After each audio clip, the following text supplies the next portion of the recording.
Muy buenas a todos y bienvenidos a otro video de inversión fundamental. En esta ocasión les voy a estar trayendo algunos datos que se deben tener en cuenta sobre la situación económica y financiera que está teniendo la Argentina y la importancia de llegar a un acuerdo con el FMI, acuerdo que si bien parece ser una decisión política el hecho de acordar o no, acá nos vamos a estar centrando nada más en lo que son las cuestiones económicas y financieras de Argentina que tiene que afrontar en los próximos años. Para tener un poco de contexto, el FMI fue fundado en 1944, en aquel momento por 44 países que acordaron establecer un marco de cooperación económica internacional con la principal misión de asegurar la estabilidad del sistema monetario internacional, para lo cual el FMI provee asistencia financiera y capacitación sobre cuestiones técnicas respecto a programas de políticas económicas a los países miembros que presentan problemas en la balanza de pagos. Actualmente el organismo está constituido por 190 países que aportan una cuota según su posición económica relativa en la economía mundial y su sede está ubicada en Washington DC, en Estados Unidos. Esto es muy importante ya que hoy en día prácticamente todo el mundo forma parte del FMI, todo el mundo aporta cierta cuota,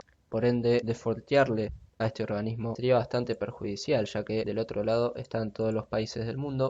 Otra cosa a tener en cuenta es que en 1969 el FMI creó un activo de reserva internacional conocido como Derechos Especiales de Giro, o sea los DEX que habrán visto hace poco Argentina recibió por parte del FMI, ya que el FMI estuvo haciendo una repartija a todos los países miembros y a Argentina le correspondía recibir cierto monto. Estos DEX fueron creados con el fin de complementar las reservas oficiales de los países miembros. Estos no son una moneda de crédito frente al FMI, estos no son una moneda ni un crédito frente al FMI, sino que representan un derecho potencial frente a las monedas de libre uso de los países miembros. Su valor se basa en una cesta de 5 monedas en las que está el dólar estadounidense, el euro, el renminbi chino, el yen japonés y la libra esterlina. Al día de hoy más o menos un DEX equivale a 1,40 centavos de dólar.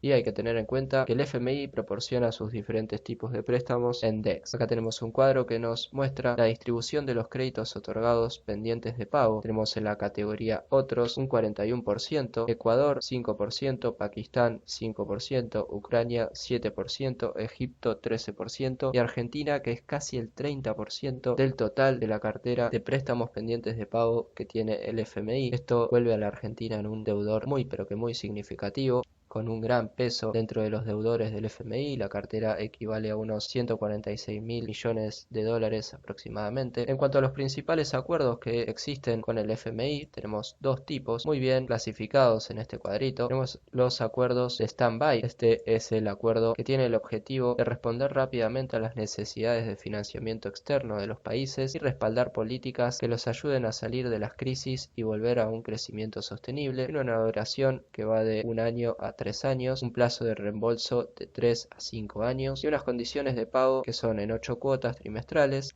iguales a partir de los 3 años posteriores a la fecha de cada desembolso, o sea, a partir que se firma este acuerdo de stand-by, que es el que, como vamos a ver después, firmó el presidente Mauricio Macri, se empieza a pagar a partir de los próximos 3 años. El otro tipo de acuerdo, que es el que creo yo se está intentando llegar con el FMI, es un acuerdo de facilidades extendidas y es un acuerdo de más amplia duración que tiene como objetivo ayudar a los países que experimenten graves problemas de balanza de pagos debido a deficiencias estructurales o a un lento crecimiento y una situación de balanza de pagos muy debilitada. Dura entre 3 y 4 años, tiene un plazo de reembolso de 4 a 10 años y se paga en 12 cuotas semestrales iguales. Estos tipos de acuerdo comparten la condicionalidad de la política, la cual abarca tanto el diseño de los programas que respalda la institución, o sea, las políticas macroeconómicas y estructurales, como así también las herramientas específicas utilizadas por parte del FMI para supervisar los avances hacia las metas fijadas por el país con la ayuda del FMI.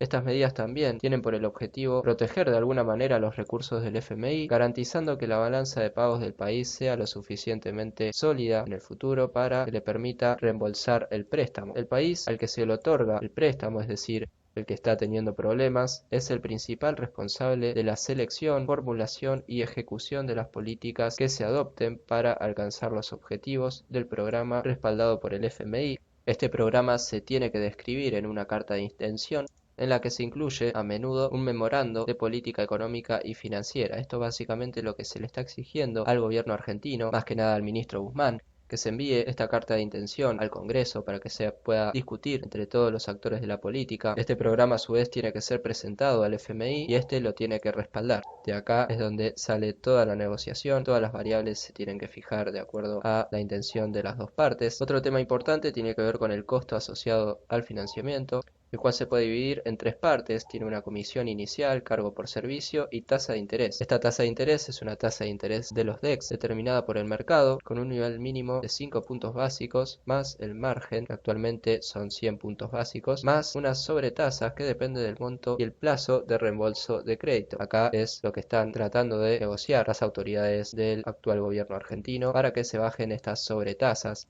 Es por eso que están viendo las noticias y demás. El gobierno argentino está pidiendo que se aumente el plazo y se baje el interés, cosa que es bastante complicado porque el riesgo argentino es bastante elevado. Pero bueno, este es el caso argentino. Como ya todos saben, en 2018, bajo la presidencia de Macri, se firmó con el FMI un acuerdo de stand-by por un financiamiento que llegó o pretendía ser de aproximadamente 57.000 millones que se iban a recibir de forma escalonada. Pero a partir del resultado de las PASO del 2019 se desencadenó una corrida que llevó a las reservas internacionales del Banco Central desde aquel momento hasta la asunción de Alberto Fernández a una caída de 22.000 millones de dólares aproximadamente, motivo por el cual el FMI decidió suspender estos desembolsos y Argentina terminó recibiendo 45.000 millones de dólares, lo que representa alrededor de un 1000% de su cuota en la institución y un 78% del monto total del acuerdo. En el marco actual, así como está el acuerdo de stand-by que se firmó por Macri, los vencimientos de capital e intereses por el préstamo con el FMI son de 18.700 millones de dólares para el 2022 y de 19.000 millones para el 2023. Este es el calendario de vencimientos con el organismo internacional. Vemos los años y los trimestres de cada año. Si no tengo mal entendido, estos vencimientos con el FMI se pagaron con los DEX que estuvo repartiendo el organismo hace poco. Pero vemos que los años más críticos son los vencimientos del 2022. Vemos que en el primer trimestre de este año ya vencen 4.000 millones y para el segundo prácticamente otros 4.000 millones de dólares. Por eso es tan importante que el acuerdo no se tarde para mucho más de marzo. De hecho, si para marzo no se llega a un acuerdo, ya habría que pagarle al fondo una cantidad cercana a los 4.000 millones, las cuales Argentina no tiene de ninguna manera. Pero bueno, el gobierno nacional no solamente tiene deuda con el FMI en dólares, sino que también tiene que afrontar pagos por la reestructuración de la deuda con los acreedores privados en los próximos 25 años por los bonos AL29, AL30, AL35 y bueno, la amplia cartera de bonos soberanos de Argentina. En particular, tiene un vencimiento de capital e intereses que suman 1.300 millones para 2022, 1.900 para 2023 y 4.100 para 2024. Esto le agrega a la Argentina una gran presión de pago de deuda e intereses en moneda extranjera, en dólares. El perfil de vencimiento de los bonos soberanos en dólares es este. Vemos como después de la reestructuración de la deuda prácticamente se pateó el problema para adelante, esa es la realidad. Despejó de alguna manera hasta 2024, pero ya en 2025 hasta 2035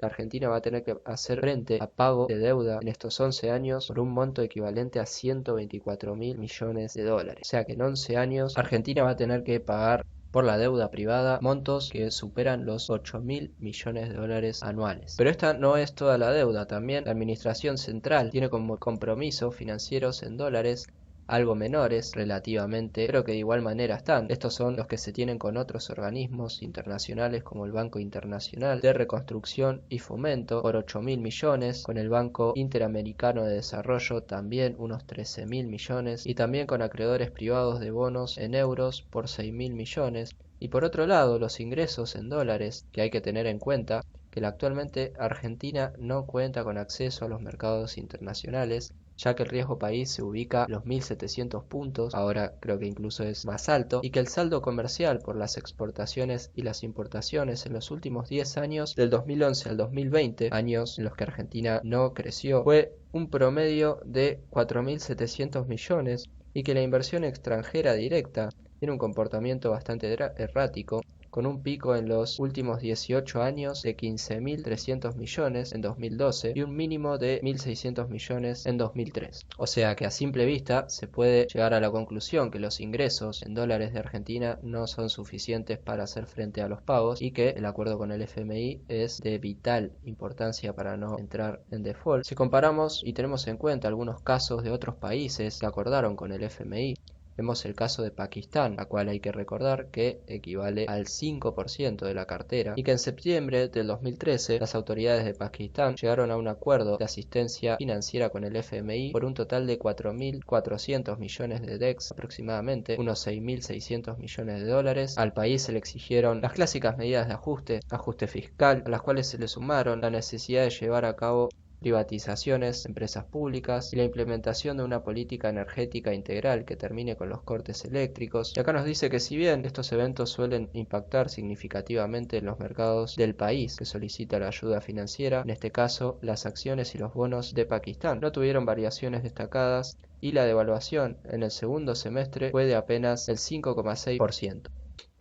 En los 3 años posteriores al acuerdo con el FMI, el PBI per cápita a precios constantes de Pakistán creció a un ritmo promedio de 2,8% y la inflación anual fue en promedio 7% respecto al promedio para los 3 años anteriores al acuerdo. Mientras tanto, el desempleo se incrementó, así como también la tasa de interés real. Hubo un fortalecimiento de las reservas y un aumento de los flujos. También tenemos el caso de Ucrania, Egipto, se los dejo para que lo lean ustedes. Recuerden que esto está compartido en el grupo de Telegram Inversión Fundamental, si lo quieren leer más detalladamente. De todas las variables mencionadas, existen medidas y tendencias que son en común para todos los casos. Y la primera es que el FMI exige siempre una convergencia fiscal, o sea, una reducción del déficit de forma gradual hasta alcanzar el equilibrio fiscal. También siempre se exige una suba de las tarifas de los servicios públicos. Esto tiene que ver con que se pide la reducción de los subsidios energéticos. También siempre hay una devaluación de la moneda, una reducción gradual de la tasa de inflación, un incremento en la tasa de interés real, siempre en los casos hay más inversión extranjera y un crecimiento del PBI. Acaso en algunos de las variables, después del año del acuerdo, 3 años para atrás y a partir del año 3 años para adelante, tenemos el caso del crecimiento del PBI per cápita para Pakistán, Ucrania y Egipto, que venía de cierta recesión para años anteriores y a partir del acuerdo, bien el caso de Ucrania baja, para los años posteriores se empieza un lento sendero de crecimiento bastante sostenido y así también tenemos cuadritos de las principales variables como inflación anual, tasa de interés real, reservas, la deuda externa acumulada en cuanto al porcentaje del ingreso nacional bruto, la tasa tributaria total también, esto tiene que ver con cómo aumenta la presión fiscal, creo yo, y la inversión extranjera. Los dejo también para que lo vean detalladamente. Acá tenemos la evolución del riesgo país antes y después de firmar el acuerdo, días antes y días después de firmar el acuerdo. Vemos como en todos los casos hay una subida del riesgo país, incluso después de firmar el acuerdo el riesgo país pega un salto en el caso de Egipto y Ucrania de igual manera y ahí sigue en una tendencia bajista. Esto puede tener lugar porque los inversores al ver un inminente acuerdo compran bonos y después los venden en masa y al venderlos sube el riesgo país. Esto tiene que ver con comprar con el rumor y vender con la noticia, pero vemos que después de un acuerdo con el FMI el riesgo país tiende a la baja. Esto no quiere decir que se cumpla para la Argentina. Ya sabemos que el FMI tiene un amplio recorrido en este país, una amplia trayectoria, muchísimos acuerdos y la mayoría han quedado para el olvido. Siempre se ha fracasado, se tiene una muy mala imagen del FMI en la Argentina. Las condiciones macroeconómicas de este país son bastante distintas. Desde mi punto de vista, el organismo internacional no comprende ciertos aspectos de la economía argentina. Yo creo que una devaluación como la que siempre se da en los tratados con otros deudores incentiva a que en vez de reducir la inflación, esta se acelere y que la pérdida de reservas por parte del Banco Central se acelere también, ya que